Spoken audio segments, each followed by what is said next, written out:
சீரியல்களின் full எபிசோடுகளை Sun டிவியில் ஒளிபரப்பான உடனே எக்ஸ்க்ளூசிவாக சன் நெக்ஸ்டில் மட்டும் ஃப்ரீயா பாருங்கள். எல்லாத்துக்கும் ஸ்கூல் குழந்தை மாதிரி உங்களை கூட்டிட்டு வந்து நிக்கிறேன்னு சொல்லுவாங்க. அப்ப நீயே ஸ்ட்ராங்கா சொல்லு. குழந்தைனா கண்டிப்பா கேட்க மாட்டேன்னு சொல்லு. இதத்தானே அண்ணே அவங்களும் சொல்றாங்க.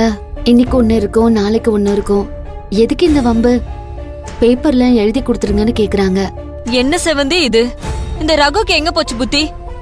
அது அவங்க அண்ணன் குழந்தை தானே, அவனாவது சொல்லலாம்ல பூர்ணிமா கிட்ட இதெல்லாம் வேணான்னு. செவந்தி, உன் குழந்தைய எப்படி உன்கிட்ட இருந்து பிளான் பண்ணி பிரிக்கிறாங்கன்னு பாத்தியா? ஒன்றதுக்கு இடம் கொடுத்தா படுக்கிறதுக்கு பாய் கேட்பாங்கன்னு ஊர் பக்கம் சொல்லுவாங்க. அது இதுதான். ஏதோ பாவம் பார்த்து நீ குழந்தைய குடுக்க போக அதை எழுதி கொடுங்கன்னு கேக்குறாங்க. என்ன நினைச்சிட்டு இருக்காவ? தயவு செஞ்சு சொல்றேன், நீ எழுதி கொடுத்துறாத. திரும்ப திரும்ப இந்த மாதிரி தப்பு பண்ணாத செவந்தி. என்ன நீ சொல்றீங்க? எப்படி எழுதி தராம இருக்க முடியும்?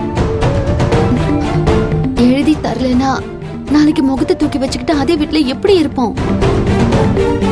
அதுக்கு எழுதியே கொடுத்துடலாம் அண்ணி.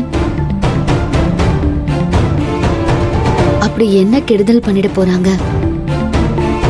நாம தானே ஆசைப்பட்டு கொடுத்தோம். ஒன்னும் பிரச்சனை இல்லை, விடுங்க.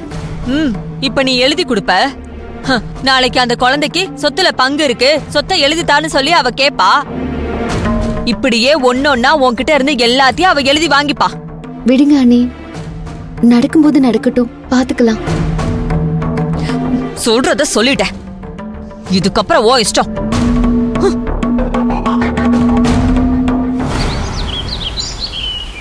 ஹோம்வொர்க் எல்லாம் பண்ணியாச்சா? முடிச்சிட்டேமா. மது நீ பண்ணியாச்சுமா. ரெடியா? ரெடி ஆயிட்டியா? ready சரி வாங்க சாப்பிடலாம். மா, நீ இன்னைக்கு கோர்ட்டுக்கு போறியா?